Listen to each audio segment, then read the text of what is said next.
Hello everyone, and welcome to the first edition of Thrift Store Finds, where I show you what I got from the thrift store recently. This is a video game only episode, but if I find interesting music or movies, I'll show those as well, but this week I didn't find any of that, so video games only. First up is an Xbox Controller S. It's a clear blue, semi-clear blue controller. I already have one, but and it works fine. It's just that the A button isn't quite as sensitive on my current one, so I'm hoping this one fares a little bit better. I got this one for about $4, so I got a good price on it. This is a really good find. I looked around on the various online retailers, and they go for about $10 to $15 in about the same condition. Next is Mario Kart for the Wii. This is a complete copy. It has the manual and disc there and everything, and they had Sonic. I think the subtitle of the Sonic game is Sonic and the Secret Rings, or something similar to that. It's a Wii Sonic game, and I was going to get that as well, but the guy letting me look at the discs, the condition of the discs behind the display case.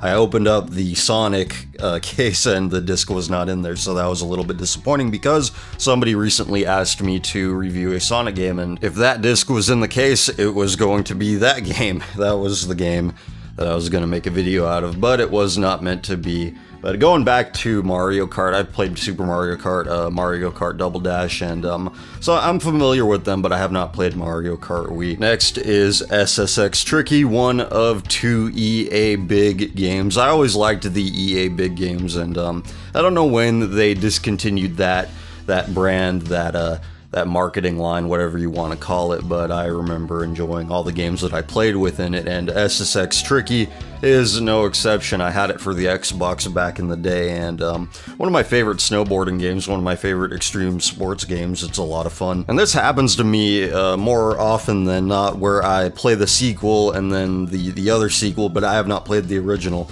And I have not played the original SSX, played SSX Tricky, played SSX 3, have not played the first one. But SSX Tricky, I have not played this in a long time, and I look forward to revisiting it. Here is the second of the EA big games I picked up. It's NFL Street 3 with Chad Johnson on the cover, and I played the first NFL Street, liked it a lot, did not play the second one, did not play the third one, so skipping around a little bit, at least I started at the beginning with regard to this series of games. I'm also looking forward to playing this one because I haven't played it before, and I hope it's as good as the first NFL Street. Last one for this video, it's another football game, NFL Blitz Pro. This is the last game that Midway put out in the NFL Blitz series with the NFL license.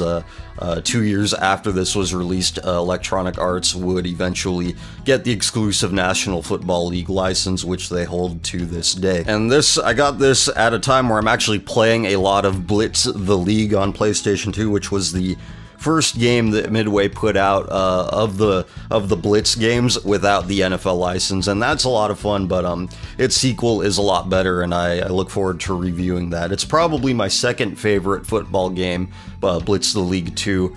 Number one is ESPN NFL 2K5, which also has Terrell Owens on the cover like NFL Blitz Pro does. I've heard that this is a pretty big departure for the NFL Blitz series. You get a franchise mode where you can release players, draft players, sign contracts, play full seasons, and it's also 11 on 11, which I think the Blitz games are traditionally 7 on 7. So I look forward to playing this one as well. I've heard a lot about it. It's a lot different than the other Blitz games from what I've heard. And now here's where you come in. These 4 games I have listed in a poll, a straw poll link in the description. Click on that and vote on which of these games you would like to see me review. I already have the review done for this week, but whatever wins this poll, whatever game wins the poll, I will review next week. So I'll stop counting the votes on Friday, so I'll play it over the weekend, write my review, record it, and get it out next week. I have a review ready for tomorrow that is not one of these games, but the one that gets the most votes out of these 4, I will review next week. That is all. Thank you for watching, and I will talk to you later.